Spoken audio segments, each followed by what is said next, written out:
નમસ્કાર દોસ્તો, સ્વાગત છે આપણું ગુજ્જુ મોટિવેશન લાઈફમાં। આ વિડીયોમાં હું તમને જણાવીશ કે પરિવારના કોઈ સભ્યના મૃત્યુ પછી ગરુડ પુરાણ સાંભળવાનું મહત્વ કેટલું છે।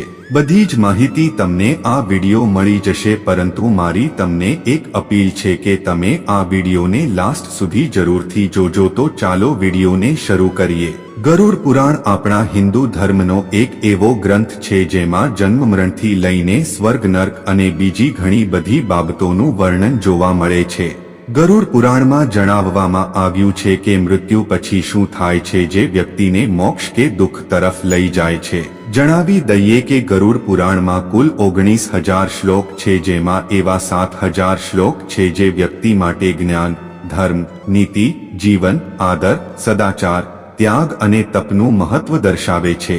આ સાથે જ ગરુડ પુરાણનું જ્ઞાન વ્યક્તિને સાચા માર્ગે ચાલવાની પ્રેરણા આપે છે। જ્યારે પણ ઘરમાં કોઈ પરિવારના સભ્યનું મૃત્યુ થાય છે, સમયે ગરુડ પુરાણનો પાઠ 13 દિવસ સુધી કરવામાં આવે છે।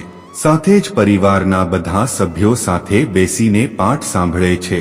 જણાવી દઈએ કે શાસ્ત્રોમાં કહેવામાં આવ્યું છે કે ગરુડ પુરાણનો પાઠ કરવાથી મૃતકની આત્મા આસક્તિમાંથી મુક્તિ મેળવીને મોક્ષ પ્રાપ્ત કરે છે। પરિવારના કોઈ સભ્યના મૃત્યુ પછી ગરુડ પુરાણ સાંભળવાનું મહત્વ એવું માનવામાં આવે છે કે મૃતકની આત્મા 13 દિવસ સુધી ઘરમાં જ રહે છે અને એટલા માટે ગરુડ પુરાણનો પાઠ કરવામાં આવે છે। સાથે મૃતકો પણ આ પાઠ સાંભળે છે અને તેનાથી તે સ્વર્ગ, નરક, ગતિ, મોક્ષ, દુઃખ અને તમામ પ્રકારની ગતિઓ વિશે જાણે છે। જણાવી દઈએ કે ગરુડ પુરાણનો પાઠ સાંભળવાથી તેઓને ખબર પડે છે કે મૃત્યુ પછીની યાત્રામાં તેમને કઈ વસ્તુઓનો સામનો કરવો પડશે અને તેઓ કઈ દુનિયામાં જશે।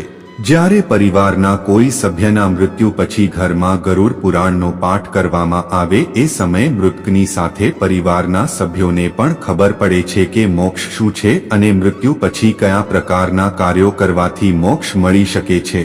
ગરુડ પુરાણમાં સ્વર્ગ નર્ક વિશે કહેવામાં આવ્યું છે, ઉપરાંત મૃત્યુ પછી કર્મોના આધારે જ સજા આપવામાં આવે છે એમ પણ કહેવામાં આવ્યું છે। ગરુડ પુરાણમાં ભગવાન વિષ્ણુ દ્વારા જણાવવામાં આવ્યું છે કે કઈ કઈ વસ્તુઓ વ્યક્તિને મોક્ષ તરફ લઈ જાય છે। માન્યતા અનુસાર મૃત્યુ પછી ગરુડ પુરાણનો પાઠ સાંભળવાથી મૃતકની આત્માને શાંતિ મળે છે અને તે પરિવાર પ્રત્યેનો લગાવ અને દુનિયાના તમામ દુઃખ છોડીને ભગવાનના માર્ગે ચાલે છે। જો કે શાસ્ત્રોમાં કહેવામાં આવ્યું છે કે કેટલાક લોકોની આત્મા મૃત્યુ પછી તરત જ બીજો જન્મ લે છે, તો કેટલાકને 3 દિવસ, કેટલાકને 10 થી 13 દિવસ અને કેટલાકને 40 દિવસ લાગે છે। આ સાથે જ જો કોઈ વ્યક્તિ અકાળે મૃત્યુ પામે છે તો તેને બીજો જન્મ લેવા માટે 1 વર્ષ લાગે છે। જો આ વિડીયો તમને પસંદ આવ્યો હોય તો વિડીયોને લાઇક એન્ડ અમારી ચેનલ ગુજ્જુ મોટિવેશન લાઈફને સબસ્ક્રાઇબ કરી બાજુમાં બેલ આઇકનને પ્રેસ કરવાનું ના ભૂલતા, કેમ કે મારા બીજા નવા વિડીયોની નોટિફિકેશન તમને તરત જ મળી જશે। અને આ વિડીયોને તમારા ફ્રેન્ડ્સને જરૂરથી શેર કરજો અને આ ચેનલ પર બીજા પણ વિડીયો મૂકેલા છે તો એ વિડીયોને જોવાનું ના ભૂલતા। જય હિન્દ, જય ભારત।